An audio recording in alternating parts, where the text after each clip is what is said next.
இன்றைய முக்கிய செய்திகள். சொந்த நாட்டு மக்களையே ஷேக் ஹசீனா கொன்று குவித்தது நிரூபணம். மரண தண்டனை விதித்தது வங்கதேசத்தின் சர்வதேச குற்றவியல் தீர்ப்பாயம். மெக்காவில் இருந்து மதீனாவிற்கு புனித பயணம் செய்த இந்தியர்கள். டேங்கர் லாரி மீது பேருந்து மோதியதில் 45 பேர் பலி. மக்களை தேடி மருத்துவம் திட்டத்தில் 2.5 கோடியாவது மருந்து பெட்டகம். மக்களுக்கு வழங்கிய சுகாதாரத்துறை அமைச்சருக்கு முதலமைச்சர் பாராட்டு. வங்கக்கடலில் புதிதாக மேலும் ஒரு தாழ்வு பகுதி உருவாகும். தமிழகத்தில் 7 நாட்களுக்கு கனமழை நீடிக்கும் என வானிலை மையம் எச்சரிக்கை.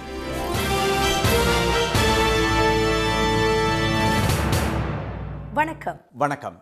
சொந்த நாட்டு மக்களையே கொன்று குவித்ததாக வங்கதேச முன்னாள் பிரதமர் ஷேக் ஹசீனாவுக்கு அந்நாட்டின் சர்வதேச குற்றவியல் தீர்ப்பாயம் மரண தண்டனை விதித்துள்ளது. அந்நாட்டில் ஷேக் ஹசீனா பிரதமராக இருந்தபோது ஊழல், வேலைவாய்ப்பின்மை, பணவீக்கம், சுதந்திர போராட்ட வீரர்களின் வாரிசுகளுக்கு அரசு வேலைவாய்ப்பில் 30% இடஒதுக்கீடு ஆகியவற்றை எதிர்த்து கடந்த ஆண்டு ஜூலை மற்றும் ஆகஸ்ட் மாதங்களில் மாணவர்கள் போராட்டத்தில் ஈடுபட்டனர். அப்போது அரசு கட்டடங்கள், ஷேக் ஹசீனாவின் அவாமி லீக் கட்சியை சேர்ந்தவர்களின் இல்லங்கள் தாக்குதலுக்கு உள்ளாயின. இதையடுத்து தலைநகர் டாக்கா உள்ளிட்ட முக்கிய நகரங்களில் ராணுவம் குவிக்கப்பட்டு போராட்டத்தில் ஈடுபட்ட மாணவர்கள் மீது துப்பாக்கிச் சூடு நடத்தப்பட்டது. இதில் 1400 பேர் பலியானார்கள். 24,000க்கும் மேற்பட்டோர் காயமடைந்தனர். போராட்டம் தீவிரமடைந்த நிலையில் ஷேக் ஹசீனா வங்கதேசத்திலிருந்து விமானத்தில் தப்பி இந்தியாவில் தஞ்சமடைந்தார். இதைத் தொடர்ந்து வங்கதேசத்தில் வன்முறை கட்டுப்படுத்தப்பட்டு நோபல் பரிசு பெற்ற முகமது யூனூஸ் தலைமையில் இடைக்கால ஆட்சி அமைந்தது. போராட்டத்தில் ஈடுபட்ட மாணவர்களை கொல்ல ஷேக் ஹசீனா உத்தரவிட்டதாக கூறி அவர் மீதும் உள்துறை அமைச்சர் அசாத் உஸ்மான் கான், ஐஜிபி சௌத்ரி அப்துல் மாமூன் உள்ளிட்டோர் மீதும் வழக்கு தொடரப்பட்டு சர்வதேச குற்றவியல் நடுவத்தில் விசாரணை நடைபெற்று வந்தது. இந்நிலையில் இந்த வழக்கில் இன்று தீர்ப்பளித்த நீதிபதி கோலம் மோதுர்சா முசும்தா தலைமையிலான அமர்வு மாணவர்களின் போராட்டத்தை ஒடுக்குவதாக கூறி அவர்களை கொன்று குவித்ததாக ஷேக் ஹசீனா மீது குற்றம் சாட்டியுள்ளது. 453 பக்கங்கள் கொண்ட தீர்ப்பில் ஆட்சியில் நீடிக்க வேண்டும் என்பதற்காக மாணவர்களை துரத்தி வேட்டையாட ஹெலிகாப்டர்களையும் கொடூர ஆயுதங்களையும் பயன்படுத்துமாறு ராணுவத்திற்கு ஹசீனா உத்தரவிட்டதாக நீதிபதிகள் குறிப்பிட்டனர். இது தொடர்பாக டாக்கா மேயருடன் ஹசீனா பேசிய ஆடியோ பதிவை நீதிமன்றத்தில் நீதிபதிகள் வாசித்தனர். துப்பாக்கிச் சூட்டில் காயமடைந்தவர்களுக்கு முதலுதவி மற்றும் சிகிச்சை மறுக்கப்பட்டதாகவும் ஹசீனா மீது குற்றம் சாட்டப்பட்டது. 2 முறை சம்மன் அனுப்பியும் நீதிமன்றத்தில் ஆஜராகாததால் குற்றத்தை ஹசீனா ஒப்புக்கொண்டதாக அர்த்தம் என்று நீதிபதிகள் தெரிவித்தனர். இதையடுத்து சொந்த நாட்டு மக்களை கொன்று குவித்த குற்றச்சாட்டில் அவருக்கு மரண தண்டனை விதிப்பதாக நீதிபதிகள் அறிவித்தனர். ஷேக் ஹசீனாவுக்கு உடந்தையாக இருந்ததாக உள்துறை அமைச்சர் அசாத் உஸ்மான் கானுக்கும் மரண தண்டனை விதிக்கப்பட்டது.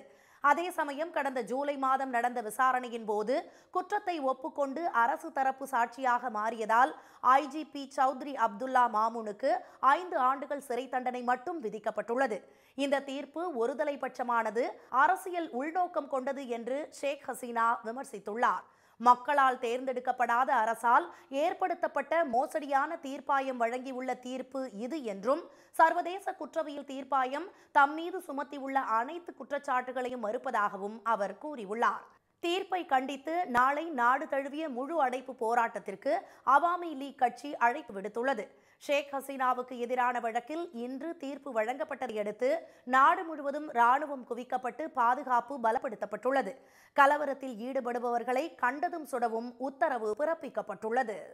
மெக்காவுக்கு புனித பயணம் சென்ற 45 இந்தியர்கள் சவுதி அரேபியாவில் நடைபெற்ற பேருந்து விபத்தில் உயிரிழந்த சம்பவம் பெரும் அதிர்ச்சியை ஏற்படுத்தி உள்ளது. தெலுங்கானா மாநிலம் ஹைதராபாத்தைச் சேர்ந்த 54 பேர் கடந்த 9ஆம் தேதி மெக்காவுக்கு புனித பயணம் சென்றுள்ளனர். அவர்களில் 46 பேர் மெக்காவில் தங்கள் புனித கடமையை நிறைவேற்றிவிட்டு ஒரு பேருந்தில் மதீனா நோக்கி சென்று கொண்டிருந்தனர். இந்திய நேரப்படி இன்று அதிகாலை 1:30 மணியளவில் அவர்கள் பயணித்த பேருந்து மதீனாவில் இருந்து 25 கிலோமீட்டர் தொலைவில் சென்று கொண்டிருந்த போது திடீரென கட்டுப்பாட்டை இழந்து எதிரே வந்த டேங்கர் லாரி மீது பயங்கர வேகத்தில் மோதியது. அனைவரும் உறக்கத்தில் இருந்த நிலையில் சம்பவ இடத்திலேயே 45 பேர் உயிரிழந்தனர். முகமது அப்துல் ஷோய்ப் என்பவர் மட்டும் காயங்களுடன் உயிர் பிழைத்து மருத்துவமனையில் அனுமதிக்கப்பட்டுள்ளார். விபத்து குறித்து அறிந்ததும் சவுதியில் வசிக்கும் இந்தியர்கள் பலர் உடனடியாக சம்பவ இடத்திற்கு விரைந்து சென்று போலீசாருக்கு மீட்பு பணியில் உதவினர். உயிரிழந்தவர்களில் 11 பேர் குழந்தைகள், 20 பேர் பெண்கள் என தகவல்கள் தெரிவிக்கின்றன. இதில் 16 பேர் ஹைதராபாத் மல்லேப்பள்ளி பகுதியைச் சேர்ந்தவர்கள்.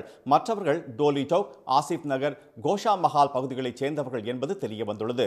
வரும் 23ஆம் தேதி அவர்கள் அனைவரும் இந்தியா திரும்ப திட்டமிட்டிருந்த நிலையில் இந்த துயரச் சம்பவம் நிகழ்ந்துள்ளது. உயிரிழந்தவர்களின் உடல்களை அவர்களது குடும்பத்தினருடன் ஒப்படைக்க இந்திய தூதரகம் விரைந்து நடவடிக்கை எடுக்க வேண்டும் என்று ஹைதராபாத் எம்பி திரு அசாதுதீன் ஓவைசி வேண்டுகோள் விடுத்துள்ளார். अफेयर्स मिनिस्टर से जयशंकर साहब से ये रिक्वेस्ट है कि वो इमीडिएटली इस पर देखें और अगर जिन लोगों की डेथ हुई है उनके परिवार ये चाह रहा है कि उनकी डेड बॉडीज़ जल्द से जल्द इंडिया को लाई जाए और अगर कोई उसमें ज़ख्मी है तो उनको अच्छी से अच्छी वहाँ पर उनको इलाज हो सके. இதனிடையே இந்த விபத்து தமக்கு பெரும் வருத்தம் அளிப்பதாகவும் உயிரிழந்தோர் குடும்பங்களுக்கு ஆழ்ந்த இரங்கலை தெரிவித்துக் கொள்வதாகவும் பிரதமர் திரு மோடி தமது எக்ஸ் வலைதள பதிவில் தெரிவித்துள்ளார். முதலமைச்சர் திரு மு க ஸ்டாலின் வெளியிட்டுள்ள இரங்கல் செய்தியில், உம்ரா புனித பயணம் சென்ற பலர் உயிரிழந்த செய்தி அறிந்து மிகவும் அதிர்ச்சிக்கு உள்ளானதாகவும் அவர்களின் குடும்பத்தினருக்கு ஆழ்ந்த இரங்கலை தெரிவித்துக் கொள்வதாகவும் குறிப்பிட்டுள்ளார். தெலுங்கானா முதலமைச்சர் திரு ரேவந்த் ரெட்டி, வெளியுறவுத்துறை அமைச்சர் திரு ஜெய்சங்கர் உள்ளிட்டோரும் இரங்கல் தெரிவித்துள்ளனர். இதனிடையே உயிரிழந்தவர்களின் குடும்பங்களுக்கு உதவிகளை வழங்குவதற்காக ஜெட்டாவில் உள்ள இந்திய தூதரகம் 24 மணி நேர கட்டுப்பாட்டு அறையை அமைத்துள்ளது. 8002440003 என்ற கட்டணமில்லா உதவி எண்ணும் அறிவிக்கப்பட்டுள்ளது.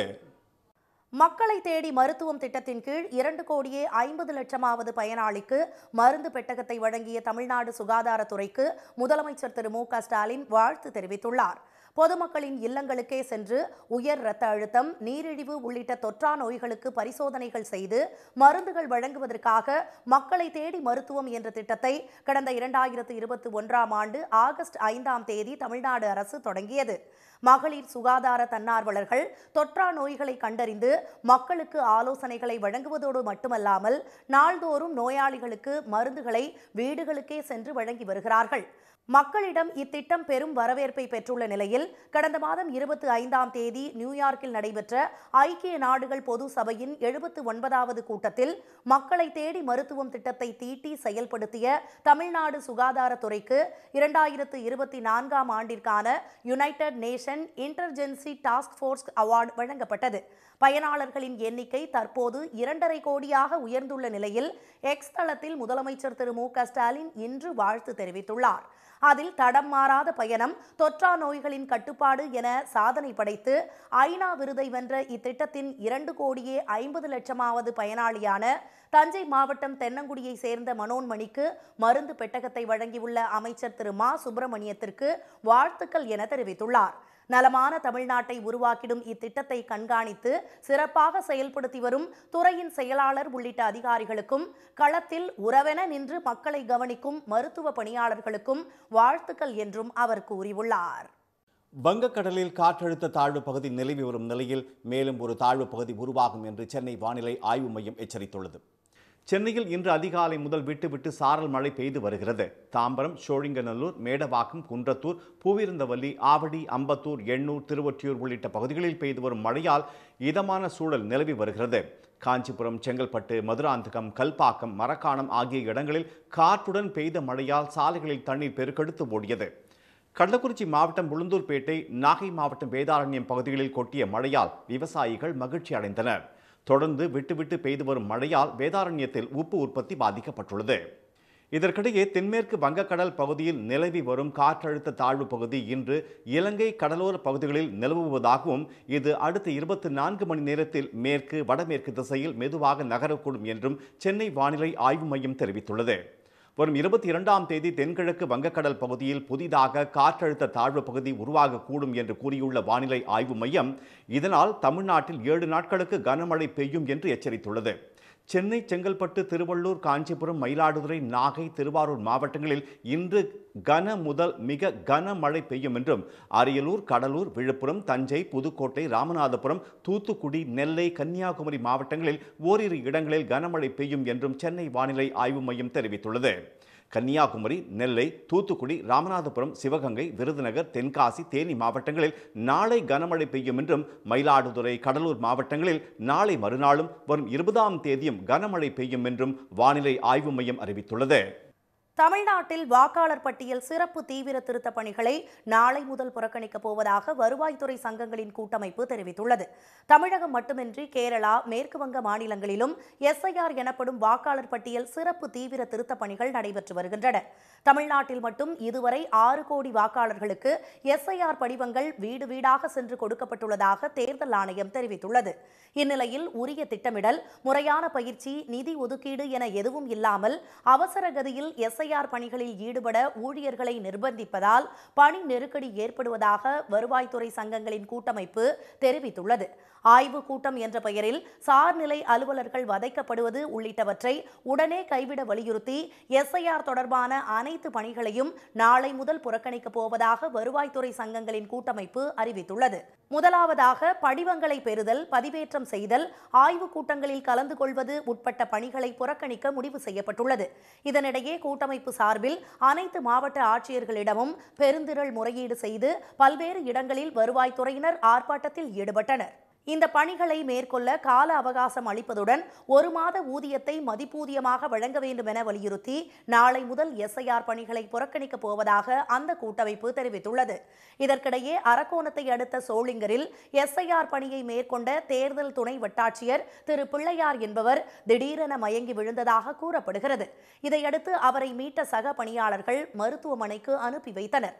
முன்னதாக கேரளாவில் பணிச்சுமை தாங்காமல் வாக்குச்சாவடி நிலை அலுவலர் ஒருவர் தற்கொலை செய்து கொண்டார். இதற்கு எஸ்ஐஆர் தொடர்பான பணிச்சுமையே காரணம் என அவரது குடும்பத்தினர் தெரிவித்துள்ளதும் குறிப்பிடத்தக்கது. இனி வருவது செய்தித் துளிகள். அமெரிக்க அதிபர் டிரம்பின் அதிரடி வரி விதிப்பு நடவடிக்கையை தொடர்ந்து இந்திய பொதுத்துறை எண்ணெய் நிறுவனங்கள் அமெரிக்காவில் இருந்து திரவ பெட்ரோலிய எரிவாயுவை இறக்குமதி செய்ய முதன்முறையாக ஓராண்டு ஒப்பந்தத்தில் கையெழுத்திட்டுள்ளதாக பெட்ரோலியம் மற்றும் இயற்கை எரிவாயுத்துறை அமைச்சர் திரு ஹர்தீப் சிங் பூரி தெரிவித்துள்ளார். இந்தியாவின் நீண்டகால எரிசக்தி பாதுகாப்பை வலுப்படுத்துவதற்கும் எரிபொருள் தேவைக்கு ஒரே ஒரு நாட்டை மட்டும் சார்ந்திருப்பதை தவிர்க்கவும் இந்த முடிவு எடுக்கப்பட்டுள்ளதாக அவர் கூறியுள்ளார். பீகாரில் முதலமைச்சராக திரு நிதிஷ்குமார் வரும் 20ஆம் தேதி பதவியேற்க உள்ளார். சட்டப்பேரவைத் தேர்தலில் 202 தொகுதிகளை கைப்பற்றிய தேசிய ஜனநாயக கூட்டணி மீண்டும் ஆட்சி அமைக்கிறது. பாஜக 89 இடங்களையும், நிதிஷ்குமாரின் ஐக்கிய ஜனதா தளம் 85 இடங்களையும் பிடித்தது. இன்று அந்த மாநில ஆளுநர் திரு ஆரிஃப் முகமது கானை சந்தித்து தனது ராஜினாமா கடிதத்தை வழங்கிய அவர் வரும் 20ஆம் தேதி மீண்டும் பதவியேற்க உள்ளார்.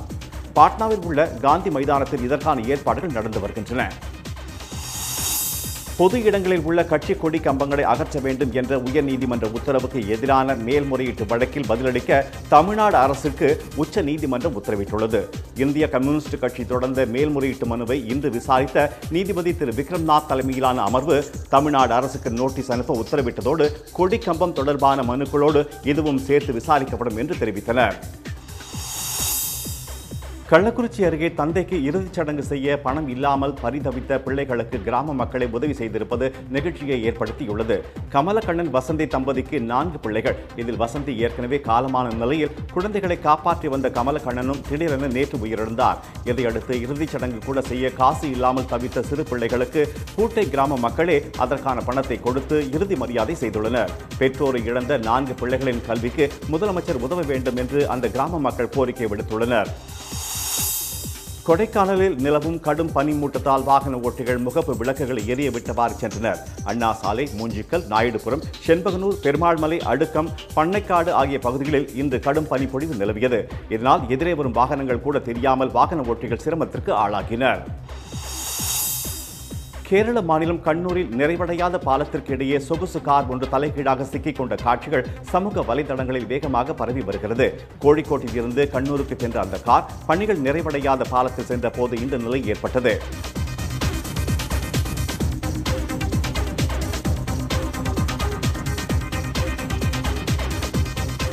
சம்பவ இடத்திற்கு சென்ற காவல்துறையினர் ஏணி மூலம் ஓட்டுநரையும் கிரேன் மூலம் காரையும் மீட்டனர். மேகதாது விவகாரத்தில் நாளை முக்கிய முடிவு எடுக்கப்படும் என்று கர்நாடக துணை முதலமைச்சர் திரு டி.கே. சிவகுமார் தெரிவித்துள்ளார். பெங்களூருவில் செய்தியாளர்களை சந்தித்த அவர் மேகதாது திட்ட அறிக்கையில் மத்திய நீர்வள ஆணையம் முடிவு எடுக்க வேண்டும் என்று உச்ச நீதிமன்றம் தீர்ப்பளித்தது வரவேற்கத்தக்கது என்றார். இதுகுறித்து நாளை முக்கிய முடிவு எடுக்கப்படும் என்று திரு சிவகுமார் கூறினார். சென்னைக்கு குடிநீர் வழங்கும் ஏரிகளில் ஒன்றான செம்பரம்பாக்கம் ஏரியில் உபரி நீர் திறப்பு வினாடிக்கு 600 கன அடியில் இருந்து 1200 கன அடியாக உயர்த்தப்பட்டுள்ளது. இதனால் கரையோர மக்கள் பாதுகாப்பாக இருக்க அறிவுறுத்தப்பட்டுள்ளது.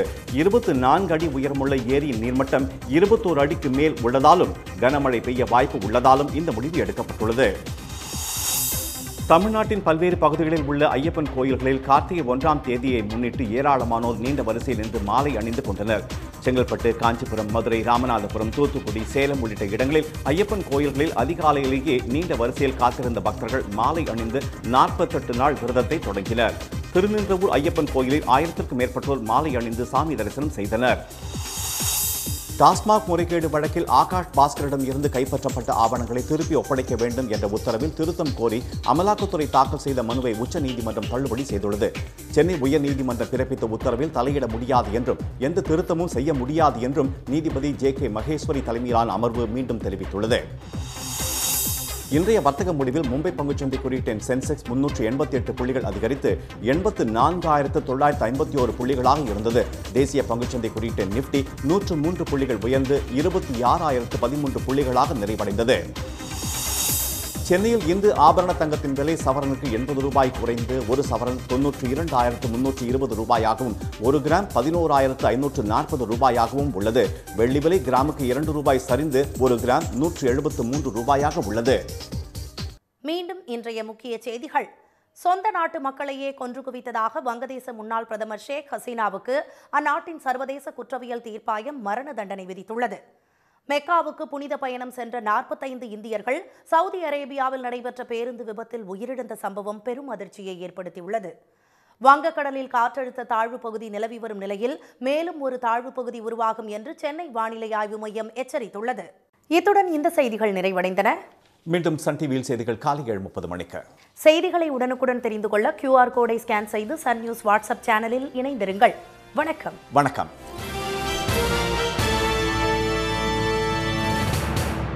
உடனுக்குடன் செய்திகளை தெரிந்து கொள்ள சன் நியூஸ் பெல் ஐகானை கிளிக் பண்ணுங்க.